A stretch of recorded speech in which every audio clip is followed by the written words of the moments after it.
Magandang araw mga Dods. May ipapakita sa inyo na gagawin kong content. Miniloading ko ito, mga muffler. Tingnan mo ito. Ito yung inabunuhan ko. Yan. Biyak na kasi dito. Abunuhan. Tingnan mo yung labas nito. Ganda na. Pwede nang gamitin. Ito. Biyak kasi ito, inabunuhan lang. Pagkatapos isa sander yan. Gagaya nito, biyak ito dito. Bunungan yan. Pagkatapos gagawaan naman ng parang tainga niya. Ganito rin yung tsura, yung pikas. Gagawaan ito ng tainga niya, bunuhan yan. Ito na yung resulta. Ito na yung resulta. Ito na. Tingnan nyo. Yan na. 3 piraso ito mga Dods.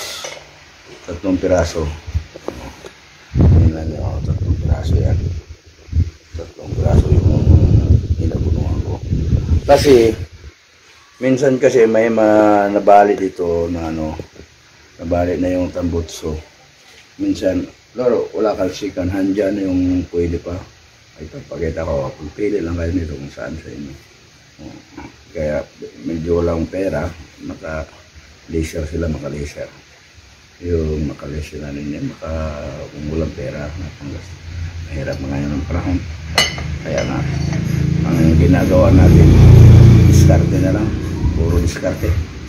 Kasi pag hindi tayo diskarte, hindi tayo makabili ng bigas. Wala tayo. Gutom ang pati natin. Gaya nito, abunungan pa ito. Ito, lininisan ko na. Tingnan nyo. Yan o, yan. Dito, tingnan nyo. Ililinis ko na ito. Bunuhan na naman. Para at least maganda. Ito, 3 piraso ito. Ito yung muffler sa tambutso kung ano pa. Muffler sa English yung chainsaw ito. Ito yung turtle type. Iba yung L-type rin. Wala akong L-type na kadalasan turtle type. Ganito. Sige mga Dods, nakita naman ninyo, pero makumbinso yan, parang original. Parang original rin, oh. Ito, parang original. Mahirap ito, kung hindi ito madali basta-basta mag-welding ng muffler. Dapat marunong ka lang mag-welding. Pag hindi ka marunong, wala talaga. Lulusaw ito hanggang na matunaw, wala. Kasi alloy ito, aluminum ito. Hindi man ako hihinto sa pagbablog. May rin ako sa Facebook, pero yung mga reels, yun lang yan yun. Iba kasi yung reels, iba yung content talaga.